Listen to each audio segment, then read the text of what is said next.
Merci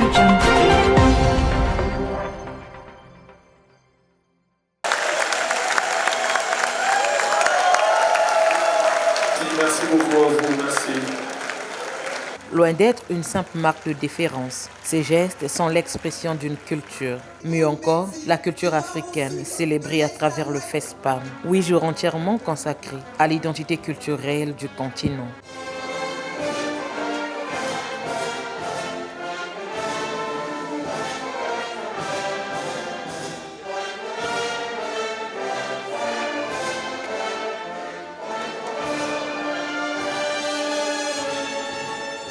Le FESPAM se clôt en beauté. Je déclare close la 12e édition du Festival panafricain de musique.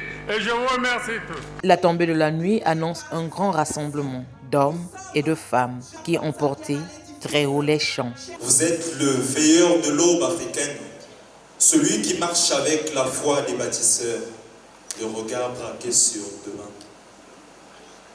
Quand l'Afrique frissonne, vous la sentez. Quand elle espère, vous la devancez. Quand elle doute, vous la rallumez. Avec la flamme d'une vision vaste comme la culture bantoue. Danse,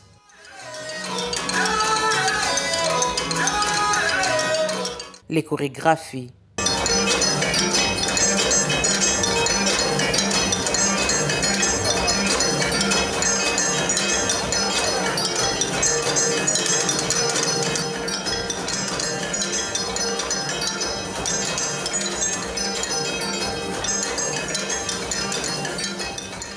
c'est par cette cérémonie haute en couleurs que les lampions de la 12e édition se sont éteints, mais sur un hommage grandiose. La musique africaine a fait battre mon cœur.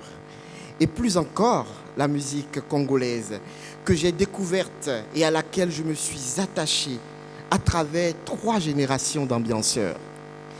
À la maison, c'était un univers entier, vivant et vibrant. Mon père et ma mère, passionnés de rumba congolaise, faisait résonner du matin au soir. Je dis bien du matin au soir et je ne m'en lançais pas.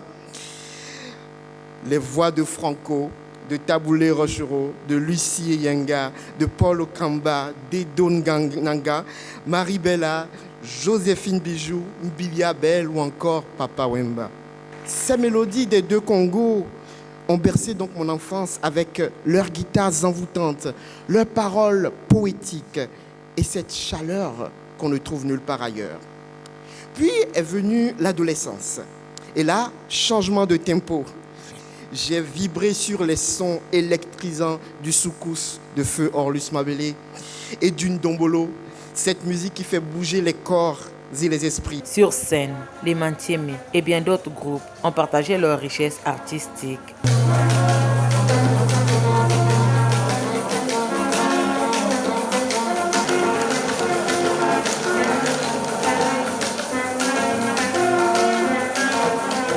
Le Festival panafricain de musique se veut un véritable instrument de développement culturel africain. Sa 12e édition, organisée dans un format réduit, interpelle. Les États africains doivent prendre conscience du rôle capital de la culture dans le développement du continent, surtout à l'ère du numérique. Aujourd'hui, exister, c'est aussi voir sa culture, sa langue et son identité représentée et rayonner en ligne. Cet univers numérique, j'essaie moi-même de l'apprivoiser au quotidien et avec passion à travers mon métier d'enseignant. Tel un passeur d'avenir, engagé à établir des ponts et à faciliter le dialogue entre nos cultures d'ici et celles d'ailleurs, en tenant compte des défis et des opportunités liées aux technologies émergentes. 8 jours de musique, 8 jours d'atelier, 8 jours de marché de la musique, 8 jours de rencontres, 8 jours de partage culturel, 8 jours où Brazzaville fut la capitale de la culture africaine.